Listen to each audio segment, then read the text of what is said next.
Time ಬೇರೆ ಆಗೋಯ್ತಪ್ಪ. ಇದೊಂದು ಮಾಡಿಬಿಟ್ರೆ ಟಾರ್ಗೆಟ್ ಎಲ್ಲ ಮುಗಿಯುತ್ತೆ. ಅಯ್ಯೋ ಇಲ್ಲೊಂದು ಮರ ಇದೆ, ಇಲ್ಲೊಂದು ಹೊಡೆದು ಬಿಡೋಣ.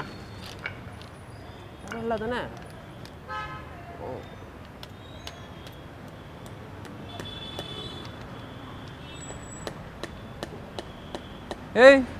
ಏಯ್ ಏನೋ ಮಾಡ್ತಿದ್ಯಾ? ಸರ್ ಇದು ಪೋಸ್ಟರ್ ಅಂಟಿಸ್ತೀನಿ. ಯಾರು ಹೇಳಿದ್ದೀನಿ ನಿನಗೆ ಅಂಟಿಸ್ಲಿಕ್ಕೆ? ಸರ್ ನಮ್ಮ ಕಂಪ್ನಿಯವರು ನನಗೆ ಇದು ಟಾಸ್ಕ್ ಕೊಟ್ಟಿದ್ದಾರೆ. ಕಂಪನಿಯವ್ರಿಗೆ ಬುದ್ಧಿ ನಿನಗೆ ಬುದ್ಧಿಲ್ವಾ? ಬಲ್ಲಿ ಏನಾಯ್ತು ಸರ್? ಏನಿಲ್ಲ ರೀ, ನೋಡ್ರಿ ಒಂದು ನಿಮಿಷ ನೋಡ್ರಿ. ಇವನು ಇಲ್ಲಿಗೆ ಮಳೆ ಹೊಡಿತಾ ಇದ್ದಾನೆ ಆಯ್ತಾ. ಈಗ ವೆರಿ ಸಿಂಪಲ್ ನೋಡ್ರಿ, ಆಲ್ರೆಡಿ ಹೋಗಿದೆ ಅದು. ಈಗ ಇದೇ ಮಳೆನ ತಗೊಂಡು ನಾನು ಇವನಿಗೆ ಹೊಡಿತೀನಿ. ಈಗ ಹೊಡಿತೀನಿ, ನೋಡಿಲ್ಲ? ನೋವಾಗ್ತಿದೆ ಮತ್ತೆ ನಿಮಗೆ ಪ್ರಾಬ್ಲಮ್ ಏನು ಸರ್? ಇದು ನಮಗೆ ಪ್ರಾಬ್ಲಮ್ ಒಂದು ಗೊತ್ತಾ ನಿನಗೆ? ಮೊಳೆಗೆ ಮರಕ್ಕೆ ನೀನು ಮೊಳೆ ಹೊಡೆದ್ರೆ 3 ವರ್ಷ ಜೈಲು, ಗೊತ್ತಾ ನಿನಗೆ? 3 ವರ್ಷ ಜೈಲಲ್ಲಿ ಇರ್ತೀಯ. ಇದು ನಾನು ವಿಡಿಯೋ ಮಾಡ್ಕೊಂಡು ನಿನಗೆ ಕೊಟ್ಟೆ ಅಂದ್ರೆ 3 ವರ್ಷ ಒಳಗಡೆ ಇರ್ತೀಯ, ಗೊತ್ತಾ? ಟಾಸ್ಕ್ ಸರ್ ಇದು ಕಂಪ್ನಿಯವರು. ನಿಮ್ಮ ಟಾಸ್ಕ್ ಆಗಿರ್ಬೋದು, ಅದಿತ್ತು ಮುಂಚೆ. ಪೊಲೀಸ್ ಸ್ಟೇಷನ್ ಇಂದ ಹಿಡಿದು BBMP ಆಫೀಸ್ ಪ್ರತಿ ಒಂದು ಕಡೆ ಕಾಯ್ದೆ ಬಂದಿದೆ. ಈಗ ದಯವಿಟ್ಟು ಅದು ಓದು. ನಿಮ್ದು ಯಾವುದೋ ಓನರ್ ನಿನಗೆ ಇವತ್ತು 100 ರೂಪಾಯಿ ಕೊಡ್ತಾನಂತಂದೇಳಿ ನೀನು ಮಳೆ ಹೊಡಕ್ಕೆ ಸ್ಟಾರ್ಟ್ ಮಾಡಿದೆ ಅಂತಂದರೆ ಪರಪ್ಪನಗರ ಜೈಲಿಗೆ ಹೋಗ್ತೀಯಾ. ಮೈಂಡಲ್ಲಿ ಇಟ್ಕೋ. ಒಂದೇ ನಿಮಿಷ. ಓದಿದ್ಯಾನಪ್ಪ ನೀನು? ಓದಿದ್ದೀನಿ ಸರ್. ಏನಪ್ಪ ಓದಿದ್ಯಾ ಸರ್? ನಾನು ಡಿಗ್ರಿ ಕಂಪ್ಲೀಟ್ ಮಾಡಿ ಇಷ್ಟೊಂದು ಕಾಮನ್ ಸೆನ್ಸ್ ಇಲ್ಲ ಅಂದ್ರೆ ಇನ್ನೇನು ಹೇಳ್ಬೇಕಾಗುತ್ತೆ ಸರ್ ನಿಮಗೆ? ಸರ್ ನಾನು ಒಬ್ಬನೇ ಎಲ್ಲ ತಾನೇ ಒಬ್ಬನೇ ಪ್ರಶ್ನೆ ಬರಲ್ಲ ಕಣೋ. ಇವ್ರು ಮಾತು ಇವ್ರು ಯಾರಂತ ಗೊತ್ತಾ ನಿಮಗೆ? ಇಲ್ಲ ಸರ್, ಗೊತ್ತಿಲ್ಲ. ಕೇಳು, ಫಸ್ಟ್ ಕೇಳು ಯಾರು ಅಂತ. ಸರ್ ಹೇಳಿ, ಎಕ್ಸ್ಪ್ಲೇನ್ ಮಾಡಿ ಸರ್. ಮರದ ಬಗ್ಗೆ ಎಕ್ಸ್ಪ್ಲೇನ್ ಭಾಳ ಪ್ರೀತಿಯಿಂದ ಹೇಳಕ್ಕೆ ಇಷ್ಟಪಡ್ತೀನಿ. ನನ್ನ ಹೆಸರು ಪ್ರಕೃತಿ ಪ್ರಸನ್ನ ಅಂತ. ಇಲ್ಲಿವರೆಗೂ 16 ಲಕ್ಷ ಗಿಡಗಳ ಸಂರಕ್ಷಣೆ, ಪೋಷಣೆ, ನೆಡುವಿಕೆ ಮಾಡ್ಕೊಂಡ್ಬಂದಿದ್ದೀವಿ. ಕಾಡ್ನಾಡು ಅಂತೇಳಿ, ಅಂದರೆ ನಾಡಿನಲ್ಲಿ ಕಾಡು ಅಂತಂದೇಳಿ ಅಂಥ ದೊಡ್ಡ ದೊಡ್ಡ ಫಾರೆಸ್ಟ್ಗಳನ್ನ ಮಾಡಿದ್ದೀವಿ. ಓಕೆ, ದೊಡ್ಡ ದೊಡ್ಡ ಆಫೀಸರ್ಸ್ ಏನೋ ಒಂದು ಆಶೀರ್ವಾದದಿಂದ ಇಷ್ಟೆಲ್ಲ ಮಾಡ್ಕೊಂಡ್ಬಂದಿದ್ದೀವಿ.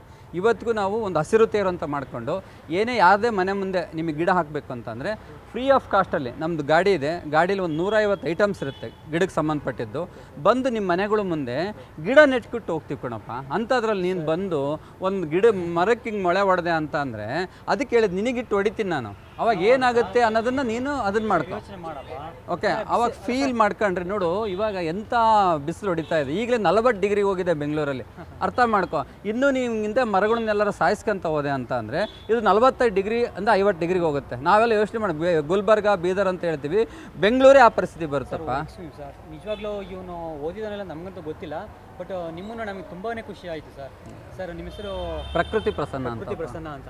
ಸರ್ ಟೋಟಲ್ ಆಗಿ ಎಷ್ಟು ಮರಗಳನ್ನ ನೀವು ನೆಟ್ಟಿದ್ದೀರಾ ಸರ್? ಇಲ್ಲ ಸರ್, ಈಗಲೇ ಆಗಲೇ ಹೇಳ್ತಿದ್ದೆ 16 ಲಕ್ಷ ಗಿಡಗಳ ಬರೀ ಏನು ಗೊತ್ತಾ, ನೆಡೋದಷ್ಟೇ ಇಂಪಾರ್ಟೆಂಟ್ ಅಲ್ಲ, ಆ ನೆಟ್ಟಿದ್ದನ್ನು ಬೆಳೆಸೋದಿದೆಯಲ್ಲ, that is very important.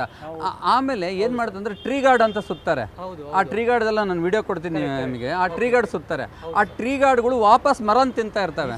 Okay, ಅದಿಷ್ಟು ನಾನು ನಿಮಗೆ ಬೇಕಾದ್ರೆ ವಿಡಿಯೋಸ್ ಕೊಡ್ತೀನಿ. ತುಂಬ ಚೆನ್ನಾಗಿ ಬಂದಿದ್ದಾವೆಲ್ಲವೂ. ಓಕೆ, ಆ ಟ್ರೀ ಗಾರ್ಡ್ಗಳನ್ನು ರಿಮೂವ್ ಮಾಡ್ಬೇಕು ನಾವು.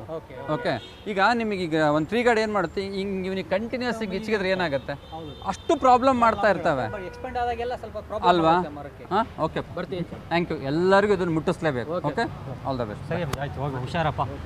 ಮರ ಬೆಳೆಸಪ್ಪ ಜೆ ಅಂತ. ಸರ್ ನಮಸ್ಕಾರ. ನಮಸ್ತೆ ಸರ್, ನಾವು ಮೀಡಿಯಾದಿಂದ ಬಂದಿರೋದು. ಹೌದು ಸರ್, ಹೌದು. ತುಂಬ ಅಂದರೆ ತುಂಬಾ ಖುಷಿ ಆಯ್ತು ಸರ್. ನೀವು ಮರನ ರಕ್ಷಣೆ ಮಾಡ್ತಾ ಇದ್ದೀರಾ. ಅವನೇನು ತಪ್ಪು ಮಾಡ್ತಾ ಇದ್ನೋ ಅದೇ ಟೈಮಲ್ಲಿ ಕರೆಕ್ಟಾಗಿ ಬಂದಿದ್ದೀರಾ ಸರ್. ಏನು ಅನಿಸ್ತಾ ಇದೆ ನಿಮಗೆ? ಸರ್, ಈಗ ನಾನು ಒಬ್ಬನೇ ಅಂತಲ್ಲ, ನಾನು ಪ್ರತಿಯೊಬ್ಬ ನಾಗರಿಕನು ಇದು ಮಾಡಬೇಕಾಗಿರೋ ಕೆಲಸ ಏನಪ್ಪ ಅಂತ ಅಂದರೆ ಈ ರೀತಿ ಯಾರೇ ಹೊಡಿತಾ ಇರಲಿ, ಯಾಕಂದರೆ ಹೆವಿ ಪನಿಷ್ಮೆಂಟ್ ಇದೆ. ನೀವು ಇಲ್ಲೇ ಎತ್ಕೊಂಡು ಈಗ ನಾನು 112ಗೆ ಏನಾದರೂ ಕಾಲ್ ಮಾಡಿದರೆ ಅವ್ನು ಹಿಡ್ಕೊಂಡ್ಬಿಟ್ಟು ಕೊಳಪಾಟಿ ಹಿಡಿದು ಅವ್ರು ಬಂದರೆ ನಿಜವಲ್ಲೂ ಎತ್ತಕೊಂಡು ಹೋಗ್ತಿದ್ರು. ಇದಕ್ಕೆ ಇದೇ ಇಲ್ಲ, ಬೇಲಿಲ್ಲ, ನಾನ್ ಬೇಲಬಾರ್ದು. ಆ್ಯಕ್ಚುಲಿ ಆ ಸೀರಿಯಸ್ನೆಸ್ ಇರೋದು. ಮರಕ್ಕೆ ಮಳೆ ಹೊಡೆಯೋದಾಗಿರ್ಬೋದು, ಇನ್ನು ಮರ ಕಟ್ ಮಾಡೋದಾಗಿರ್ಬೋದು, ತುಂಬಾ ಇದ್ದಾವೆ. ಜನಗಳಿಗೆ ಅವೇರ್ನೆಸ್ ಇಲ್ಲ. ಯಾರಾದರೂ ನಾನು ಹೇಳೋದು ಪ್ರತಿಯೊಬ್ಬರು ನಿಂತ್ಕೊಂಡು ಕೇಳಿ. ಓಕೆ, ಮರ ಕೊಡಿಬೇಡ ಅಂತ ಹೇಳಿ ಅಂತ ಒಂದು ಉದ್ದೇಶ. ಸರ್, ನಿಮ್ಮ ಬಗ್ಗೆ ನೀವು ತಿಳಿಸ್ಕೊಡ್ಲೇಬೇಕು. ನಾನು ಕೇಳ್ಪಟ್ಟೆ ನಿಮ್ಮ ಬಗ್ಗೆ. ಸೊ ಎಷ್ಟೋ ಮರಗಳನ್ನ ನೆಟ್ಟಿದ್ದೀರಾ ಅಂತ. ಸೊ ಹೇಳಿ ಸರ್, ನಿಮ್ಮ ಹೆಸರು ಹೇಳಿ, ಎಷ್ಟು ಮರಗಳನ್ನ ನೆಟ್ಟಿದ್ದೀರಾ? ಸೊ ಯಾವ ಥರ ಟೀಮ್ ಇದೆ ನಿಮ್ಮದು? ಯಾವ ರೀತಿ ಎಲ್ಲ ನೀವು ಮ್ಯಾನೇಜ್ ಮಾಡ್ತೀರಾ ಮರಗಳನ್ನ? ನೀವು ನಾವೇನೋ ಬೇರೆ ಉಳ್ಸೋಕೆ ಬಂದು ನೀವೇನೋ ಕೇಳ್ತಾ ಇದ್ದೀರಾ. ಓಕೆ, ನನ್ನ ಹೆಸರು ಪ್ರಕೃತಿ ಪ್ರಸನ್ನ ಅಂತ ಇಲ್ಲಿ. ಓಕೆ, ನಾವು ಇಲ್ಲಿವರೆಗೂ ಒಂದು 16 ಲಕ್ಷ ಗಿಡಗಳನ್ನು ನೆಟ್ಟಿದ್ದೀವಿ. ಓಕೆ, 16 ಲಕ್ಷ. ಬರೀ ನೆಡೋದು ಇಂಪಾರ್ಟೆಂಟ್ ಅಲ್ಲ, ನೆಡುವಿಕೆ, ಪೋಷಣೆ, ಸಂರಕ್ಷಣೆ, that is very important. Okay, ನೀವು ಇವತ್ತು ನೋಡ್ತಿರ್ಬೋದು ಟ್ರೀ ಗಾರ್ಡ್ ಅನ್ನೋ ಒಂದು ಕಾನ್ಸೆಪ್ಟ್ ಇದೆ. ಈ ಟ್ರೀ ಗಾರ್ಡು ವಾಪಸ್ ಮರ ತಿಂತಾ ಇರುತ್ತೆ ಹಿಂಗೆ. ಓಕೆ, ಒಳಗೆ ಹೋಗ್ತಾ ಇರುತ್ತೆ. ನಾನು ಹೇಳೋದು ಅವನ್ನ ಕೂಡ ಸಂರಕ್ಷಣೆ ಮಾಡಿ. ನೀವು ಬರೀ ನೆಡೋದಷ್ಟೇ ಅಲ್ಲ, ಓಕೆ, ಅದನ್ನು ಮಾಡಿ.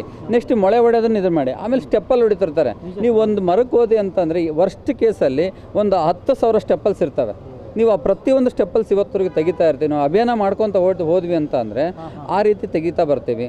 ಒಂದೇ ಒಂದು ಚಿಕ್ಕ ಕ್ವಶನ್ ನಿಮಗೆ, ಈ ಮರದಿಂದ ಎಷ್ಟೆಲ್ಲ ಉಪಯೋಗ ಇದೆ ಜನರಿಗೆ ನೀವು ಅರ್ಥ ಮಾಡಿಸ್ಬೇಕು, ಇದೇ ಒಂದು 2 ಮಾತಲ್ಲಿ ನೀವು ನೋಡಿ. ಆ್ಯಕ್ಚುಲಿ ಒಬ್ಬ ಮನುಷ್ಯನಿಗೆ 7 ಮರ ಬೇಕು, ನಮ್ಮ ದುರಾದೃಷ್ಟಕ್ಕೆ 7 ಮನುಷ್ಯರಿಗೆ 1 ಮರ ಇದೆ ಇವತ್ತು. ತುಂಬ ನೋವಾಗ್ತಾ ಇದೆ ಹೇಳ್ಬೇಕಂತಂದ್ರೆ ನೆನೆಸ್ಕೊಂಡೆ ಅಂತಂದರೆ.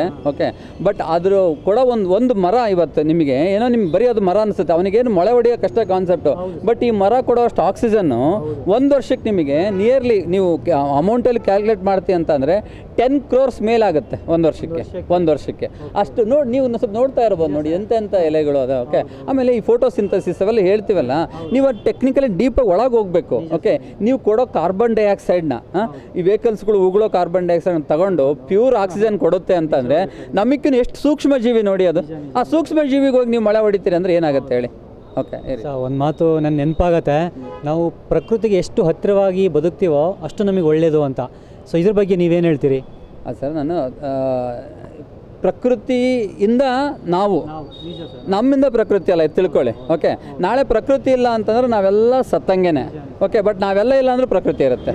ಓಕೆ, ಇದು ಒಂದು ಕಾನ್ಸೆಪ್ಟ್ ಅರ್ಥ ಮಾಡ್ಕೊಳ್ಳಿ, ಅಷ್ಟೇ ಮೋರ್ ದೆನ್ ಎನಫ್. ನಾವೀಗ ಅದಕ್ಕೋಸ್ಕರ ಏನು ಮಾಡ್ತಿದ್ದೀವಿ ಅಂದರೆ ಇಲ್ಲಿವರೆಗೂ ಕಾಡ್ನಾಡು ಅಂತೇಳಿ, ಅಂದರೆ ನಾಡಿನಲ್ಲಿ ಕಾಡು ಅಂತೇಳಿ ಸುಮಾರು ಕಡೆ ಒಂದು ಕಾನ್ಸೆಪ್ಟ್ ಮಾಡಿಬಿಟ್ಟು ಒಂದೊಂದು ಎಕರೆನಲ್ಲಿ 6,000 ಗಿಡಗಳನ್ನೆಲ್ಲ ಬೆಳೆಸಿದ್ದೀವಿ. ಅದಕ್ಕಿನ್ನೂ ಮಿಯಾವಾಕಿ ಕಾನ್ಸೆಪ್ಟ್ ಅಂತ ಹೇಳ್ತಾರೆ. ಬಟ್ ನಮ್ಮ ಕರ್ನಾಟಕಕ್ಕೆ ನಮಗೆ ಕಾಡ್ನಾಡು ಅನ್ನೋ ಕಾನ್ಸೆಪ್ಟಲ್ಲೇ ನಾವು ಇವತ್ತಿನವರೆಗೆ ಬೆಳೆಸ್ತಾ ಇದ್ದೀವಿ. ಆಮೇಲೆ ನಮ್ಮದೊಂದು ಹಸಿರು ತೇರು ಅಂತ ಮಾಡಿದ್ದೀವಿ. ಆ ಹಸಿರು ತೇರು ಏನಪ್ಪ ಅಂದರೆ ಅದೊಂದು ಕಾರು, ಆ ಕಾರಲ್ಲಿ ಗಿಡಕ್ಕೆ ನೀಡೋ ಸಂಬಂಧಪಟ್ಟಂಗೆ ಒಂದು 150 ಐಟಮ್ಸ್ ಇರ್ತವೆ. ಹಾರಿಕೋಲು, ಗುದ್ಲಿ, ಚಲಿಕೆ, ಮಣ್ಣು, ಗೊಬ್ಬರ, ನೀವು ಯಾವ್ದು ಕೇಳ್ತೀರೋ ಆ ಗಿಡ ಇರುತ್ತೆ. ನಿಮ್ಮ ಮನೆ ಸುತ್ತಮುತ್ತಲೂ ಇರ್ಬೋದು, ನಿಮ್ಮ ಫ್ರೆಂಡ್ಸ್ ರಿಲೇಟಿವ್ಸ್ ಮನೆಯಲ್ಲಿ ನಿಮಗೇನಾದ್ರು ಗಿಡ ನೆಡಬೇಕಂತ ಆಸೆ ಇದ್ದರೆ ದಯವಿಟ್ಟು ನಮ್ಮನ್ನು ಸಂಪರ್ಕಿಸಿ. ಫ್ರೀ ಆಫ್ ಕಾಸ್ಟಲ್ಲಿ ಬಂದು ನಿಮ್ಮ ಮನೆ ಮುಂದೆ ನೀವು ಯಾವ ಗಿಡ ಕೇಳ್ತಿರೋ, ಹೊಂಗೆ ಇರ್ಬೋದು, ಹಲಸಿರ್ಬೋದು, ಮಾವಿರ್ಬೋದು, ಯಾವ ಹಣ್ಣಿನ ಗಿಡ ಇರ್ಬೋದು, ಹೌದು, ಉಚಿತವಾಗಿ ನಾವೇ ಬಂದು ನಾವೇ ಗುಂಡಿ ಹೊಡೆದು ನಿಮಗೆ ಅಲ್ಲಿ ನೆಟ್ ಕೊಟ್ಬಿಟ್ಟು ನಿಮ್ಮ ತಂದೆ ತಾಯಿ ಹೆಸರಿಡಿಸಿ ನಿಮಗೆ ದತ್ತು ಕೊಟ್ಟು ಹೋಗ್ತೀವಿ. ನೀವು ದಿನ ನೀರು ಹುಗ್ಗೋಂಗಿಲ್ಲ, ನೀರು ಕುಡಿಸ್ಬಿಟ್ಟು ಹೋಗಬೇಕು. ಈ ರೀತಿ ಒಂದು ಕಾನ್ಸೆಪ್ಟ್ ಡಿಸೈನ್ ಮಾಡ್ತೀವಿ ಸರ್. ನಮ್ಮ ರಾಜ್ ಮೃತ್ಯುಂಜಯ ಹೆಸರು ತುಂಬ ಚೆನ್ನಾಗಿದೆಯಲ್ಲ. ರಾಜತನದ ಕಳೆ ಇದೆ ಅವ್ರ ಮುಖದಲ್ಲಿ, ಪ್ಲಸ್ ಮೃತ್ಯುಂಜಯ ಅಂತಂದ್ರೆ ಮೃತ್ಯುವನ್ನೇ ಗೆದ್ದಂಥ ಮಹಾನುಭಾವರು. ಅವರು ಒಂದು 10 ಗಿಡ ಹಾಕ್ಲಿಕ್ಕೆ ನಮಗೆ ಹೇಳಿದ್ರು. ಆ 10 ಗಿಡದಲ್ಲಿ ಇದೊಂದು ಫಸ್ಟ್ ಗಿಡ ಅವ್ರಿಗೆ ಹೆಸರಿಗೆ ಹಾಕ್ತಾ ಇದ್ದೀವಿ.